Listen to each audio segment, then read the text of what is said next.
Hey guys, in this video I just want to talk about the snapshot that you receive when you sign up for HighLevel under my affiliate link. And this snapshot is for realtors and loan officers. And if you're a marketer, you can use this snapshot for your clients as well. So I just want to talk about one thing before I go into the nuts and bolts of what's inside this snapshot. And that's when you sign up for the affiliate link, sign up for HighLevel under my affiliate link, you will be under a 2-week free trial at first. And you won't receive the snapshot until you're done with that trial, mainly because I'm trying to keep this snapshot as exclusive as possible. And what I mean by that is that anybody with a HighLevel account right now, if they came over to this video and found the link underneath the video and clicked on the snapshot, they could just import that into their HighLevel account. So I want to keep this snapshot exclusive to my affiliates. So once you actually become a HighLevel customer, I'll send you the snapshot via the email address that you signed up for HighLevel for. Awesome. So let's get into what is inside this snapshot. So the first thing I just want to go over really briefly is just the opportunity stages that we have set up for you. Building a pipeline is really simple, but the custom functionality that we have with a couple of these stages is built in within the triggers, which I'll talk about towards the end of this video.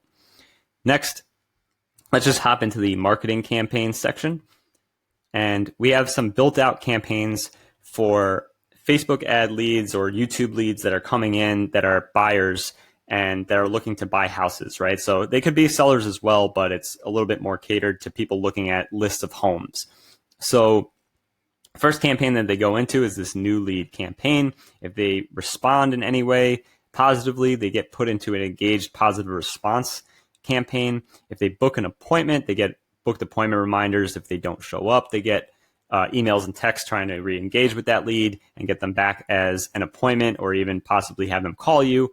And then there's a campaign that goes out for the live transfers that you get. So this is a little bit more specific to a service that we provide called LeadSpring ISA. And I'll talk a little bit about that more towards the end with the trigger section as well.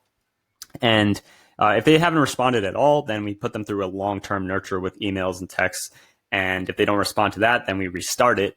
So we make sure that we're staying in front of the lead indefinitely until they give us a response. So I can briefly just scroll through some of this stuff. It's just emails and text messages in a couple of these campaigns, and that's mainly what we're using. We have some built out forms and surveys in these campaigns that go out to the leads to see what they're really interested in a home and give us more specifics. And this just shows some intent that they're really looking to buy. And whenever somebody fills out one of these forms or surveys, then you really should be on top of them with the follow-up and try to convert that lead into a client.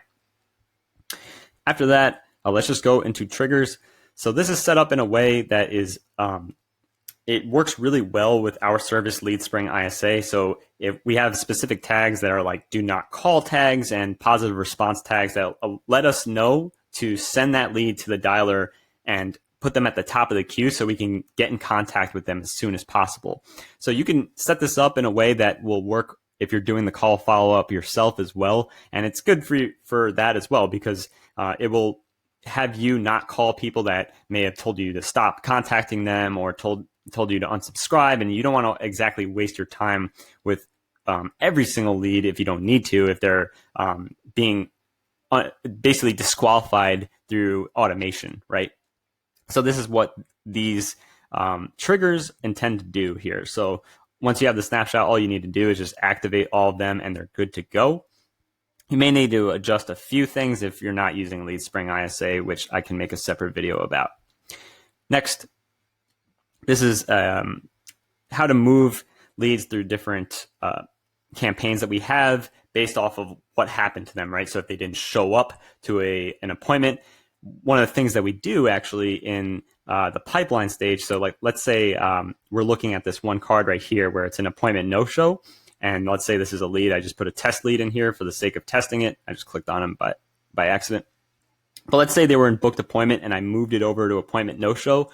Then we have some automations in the triggers once they're active to send out that appointment no-show campaign, right? So it's a really great way to have things automatically happen.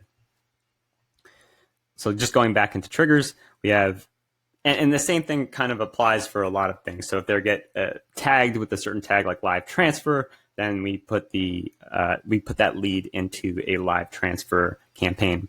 And then we also have some ways of sending them back to the dialer based off of just some positive responses or certain tags that we put them on, right? So if you have a dialer set up for yourself, or you're using a service like LeadSpring ISA, this is an extremely useful way to get in contact with the leads that are showing positive intent sooner than later, and you can get in front of them and convert them into a client.